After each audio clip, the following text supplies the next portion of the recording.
Tuhan bersamamu dan bersama rohmu. Inilah Injil suci menurut Markus. Dimuliakanlah Tuhan. Pada waktu itu, Yesus meninggalkan daerah Tirus dan lewat Sidon pergi ke Danau Galilea, di tengah-tengah daerah Dekapolis. Di situ orang membawa kepadanya seorang tuli dan gagap dan memohon supaya Yesus meletakkan tangannya atas orang itu. Maka Yesus memisahkan dia dari orang banyak sehingga mereka sendirian.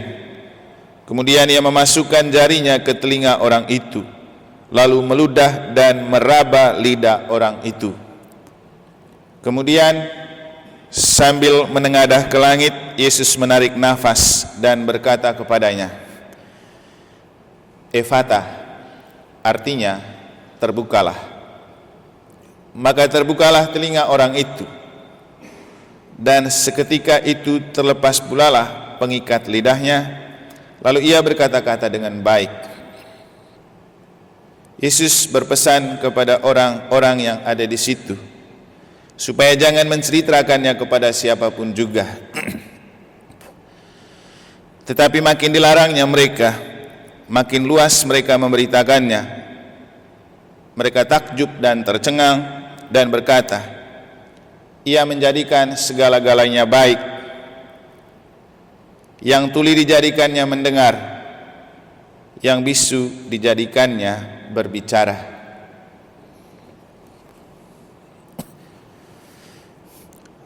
Demikianlah sabda Tuhan. Terpujilah Kristus.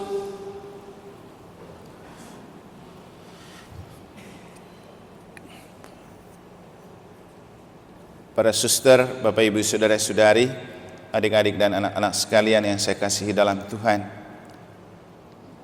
kita semua tahu bahwa di saat-saat terakhir ini banyak orang yang terjebak dalam kata-kata yang tidak beres, bicara ngelantur, bicara sembrono, bicara tidak sopan, bicara tidak etis. Yang paling viral itu mungkin ketika kita tahu bahwa begitu Ahok keluar dari komisaris Pertamina, dia langsung banyak berbicara ngawur tentang Jokowi, tentang Prabowo, tentang Gibran.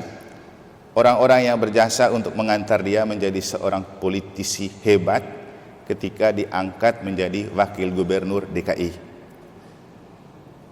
Lalu orang bilang, mulutmu harimaumu. Saya rasa ini pepatah yang benar. Lalu orang kemudian menghubungkan kembali ketika dulu dia masuk penjara karena tidak jaga mulut, tidak jaga bicara. Sekarang juga tidak jaga mulut, tidak jaga bicara. Untuk saya sih tidak penting dari segi politisi dari mana, tapi saya hanya kasihan dan kecewa karena dia itu orang Kristen. Kita diajarkan gitukah oleh Yesus? Jangan karena kepentingan politik kita lupa diri, kita lupa berbahasa sopan dan santun. Saya juga kadang-kadang miris dengan beberapa tokoh atau public figure, mungkin juga Katolik, yang justru menjelang-jelang Pilpres banyak omongnya, omong tentang etika, omong tentang moral, tapi pada saat yang sama kita merendahkan, tidak menghargai, menganggap orang jahat. Bukankah itu kita yang lebih real, tidak etis dan tidak bermoral? Jadi ketika kita bicara etika dan moral, tapi pada saat yang sama kita membicarakan orang, kejelekan orang, dosa orang, kesalahan orang, apakah kita beretika dan bermoral? Jadi kadang-kadang orang tidak pikir sampai ke sana. Bapak Ibu, syukur sekali kalau kita rajin baca bacaan harian di kalender Katolik. Untuk yang ikut misa pasti sudah tahu. Mulai dari beberapa hari kemarin kita diminta untuk menjaga kata-kata. Karena kata-kata yang kita ungkapkan mencerminkan apa yang ada di hati dan pikiran kita. Maka ketika orang berkata-kata positif, itu pasti karena punya hati yang positif dan pikiran yang positif.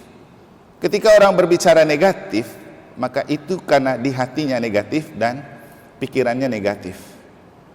Nah, Yesus dan Injil dalam Injil kemarin memberikan contoh orang yang berkata-kata positif dari ketulusan hati dan iman, yaitu seorang ibu yang anaknya sakit. Dia berkata-kata sesuatu yang kemudian membuat Yesus bilang apa? Ibu, pulang, anakmu sembuh karena kata-katamu itu. Jadi kekuatan kata-kata yang bisa menaklukkan hati Tuhan, dan juga kata-kata yang bisa mempengaruhi sesama itu pasti keluar dari hati yang tulus dan dijiwai oleh roh. Nah, di zaman-zaman pemilihan ini, menjelang pemilu, banyak orang mengeluarkan kata-kata sembrono lagi. Saya pernah tegur salah satu orang yang di FB, dia banyak sekali tulis, kalau tidak pilih nomor ini orang tidak waras, macam-macam. Masa kewarasan orang ditentukan oleh capres cawapres, pilih yang mana? Kan itu tidak waras sebenarnya. Jadi tidak bisa kita mengatakan bahwa kalau tidak pilih ini nomor itu berarti tidak waras. Tidak bisa Bapak Ibu. Masa kewarasan orang diukur dari situ? Jangan sampai orang menganggap balik kita yang tidak waras. Kebetulan juga ada teman-teman saya dari Manggarai yang bahasanya tidak sopan itu di medsos. Lalu saya bilang, ingat, satu, kita orang Manggarai ini ajar sopan santun, tolong jaga kata-kata. Yang kedua, kita ini murid Yesus loh. Apa kata orang yang mendengar kita berkata-kata begitu ketika kita itu dianggap sebagai orang yang mengajarkan kasih? Kok bahasanya ngabur dan sembrono hanya karena pilpres dan pemilu? Jadi hari ini juga sama dengan Injil tentang Yesus meludahi untuk menyembuhkan orang, juga mengingatkan kita pakai ludah untuk apa? Pakailah ludah untuk menyelamatkan, jangan meludahi sesama. Dan sekarang banyak orang yang meludahi satu sama lain karena beda pilihan. Ngapain? Bapak Ibu, politik itu di Jakarta sana, orang yang hari ini jadi lawan, setelah pemilu langsung jadi kawan. Sebelumnya mereka jadi kawan. Kita apa untungnya? Kita bertengkar terus, baku ambil terus. Padahal gajinya mereka pun 1 sen kita tidak dapat kan. Tapi itulah, orang yang tidak dewasa itu terlalu gampang terpengaruh dengan sebuah isu yang sedang panas sampai dia lupa diri. Tidak jaga kata-kata, tidak jaga mulut. Jadi tadi saya bilang mulutmu harimaumu, dan itu memang benar Bapak Ibu. Apa yang kita ungkapkan pasti akan menjadi keselamatan untuk kita atau bahaya untuk kita. Ketika kita menyampaikan kata-kata yang menarik, indah dan penuh dengan roh, itu yang membuat orang selamat dan kita selamat. Tapi kalau kita mengeluarkan kata-kata yang tidak sopan, jangan berpikir kita hebat. Orang akan catat dan ingat. Nanti suatu saat kita akan dimakan oleh kata-kata kita sendiri. Mulutmu harimaumu. Apalagi kalau sudah muncul di medsos. Kemarin saya men-sharingkan pengalaman arti dari ketika kita mengucapkan kata dalam Tuhan dan dengan kekuatan Tuhan, itu yang membuat orang kagum dengan kita. Ya, jujur, ketika saya sudah membawakan doa di antara 5 tokoh agama waktu hari ulang tahun Gerindra, banyak yang bilang Romo punya doa itu lain rasanya, punya power tersendiri. Dan kemarin malam saya dikirimin ucapan terima kasih khusus dari Prabowo karena doa itu. Bukan soal capres cawapres, tapi kita loh mengucapkan kata untuk apa? Jaga lidah, jaga ludah. Jadi mulut itu penting. Bisa jadi harimaumu, bisa jadi dombamu. Harimau itu memakan orang dan kita, tapi jadi domba itu simbol kelembutan yang menyelamatkan orang dan kita. Jadi mulut anak domba itu yang paling penting untuk kita. mulut yang menyelamatkan. Itulah yang membuat ludah Yesus itu menyembuhkan, karena dia anak domba Allah. Jadi di dalam mulut itu ada beberapa hal yang mungkin perlu kita ingat dan kita perhatikan.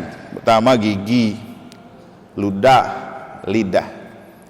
Kita tahu kalau kita tidak jaga gigi, kita mau omong banyak, tapi kalau gigi busuk, kan orang tidak mau dengar, orang menjauh, takut cium bau gigi. Itu yang tidak kita perhatikan. Gitu juga ludah dan lidah. Lidah itu kalau kita tidak jaga, bahaya juga. Dan di zaman politik panas gini, banyak orang yang bersilat lidah. Orang yang tidak pernah omong pun jadi omong banyak sekarang. Dan pandai sekali bersilat lidah untuk membenarkan diri.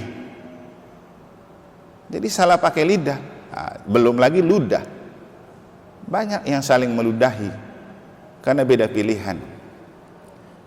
Jadi apa yang Yesus lakukan untuk menyembuhkan seorang tuli dan bisu dengan mengoles ludah, sebuah sinyal untuk mengingatkan kita, jaga ludah untuk menyelamatkan, jaga mulut, jaga lidah. Kita orang Katolik, pengikut Kristus, apa yang kita tebarkan ke dunia? Bahasa yang lembut dan sopan, apalagi kalau muncul di medsos. Kita boleh punya pilihan berbeda, tapi kita punya hati yang satu dan sama dalam Tuhan, hati yang punya kasih. Itu jauh lebih penting. Jadi kemudian ketika Yesus sudah meludahi telinga orang itu, dia mendengar. Dan ketika Yesus menarik nafas dan menghembuskan, terlepaslah langit-langit lidah yang membuat orang bisa berbicara. Bapak Ibu, ini orang bisu, tapi kita, lidah kita tidak terikat pada langit, tetapi lidah kita sering dipakai salah untuk mengucapkan kata-kata yang tidak baik dan tidak sopan untuk orang, untuk mencaci maki orang, untuk menjelek-jelekan orang. Saya selalu mengajak teman-teman yang punya beda pilihan. Saya bilang, kita pasti punya beda pilihan, itu pasti. Tapi mari kita mengedepankan visi dan misi dan apa yang positif dari para calon yang kita usung tanpa menjelek-jelekan.